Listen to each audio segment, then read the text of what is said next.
بسم الله. السلام عليكم ورحمة الله وبركاته. أصحابي guriga abaayaan joogaa weli kama tegin abaaya ayaan rabaa asxaabta reer Hoydhool inay salaanto gurigeeda qolka jiifkana waa ka sida quruxda badan ayuu u goglan yahay abaaya ku soo dhawow. شكرا. السلام عليكم ورحمة الله وبركاته. أصحاب تخاليقة هويدول أصحابتي دوان دي سلام يا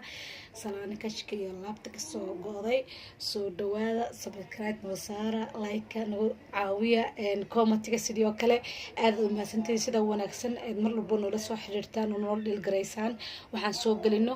waxaa idin leeyahay Soomaalidu days caawinaan de wax kale oo caawinaan jirto inuu ma caawin kartiin laantiin nahroon ma gaari karo marka hor socda walaashay si fiican u caawiyo intaasaan leeyahay oo soo dhawaada waan idin salaamayaa Ramadaan mubaarak Ramadaan ayaan sugaynaa maanta marka waxa way Ramadaanka intii ka dambeysay dabayaa qadi shacbaanka waaye waan isku imaanay ma sha Allah Hoydhool Allah barakeeyo ayada Ilaahay subhanahu wa ta'ala hormarkay ku ay higsanayso Allah gaarsiiyo inagana soo dhawaada idin leeyahay boqolkiiba boqol aadna mahadsantihiin. Assalaamu calaykum waraxmatullaahi wabarakaatuh. Thank you walaasheega yar ma sha Allah sida quruxda badan ayay u hadashay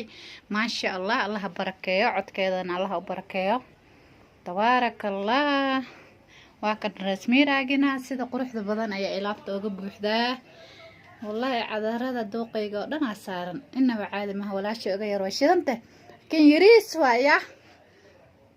aad yarta iyadoo yar ayaa ninkeenta dib malaha guul ayaan rajaynaynaa waa yariis codkeeda waxba arkina dadka codka weyn waaye soo dhawaada asxaabay sariirtan ayaa aad u jeclahay aniga siday u gogasho abaayo qurux ayaa ku dhamaatay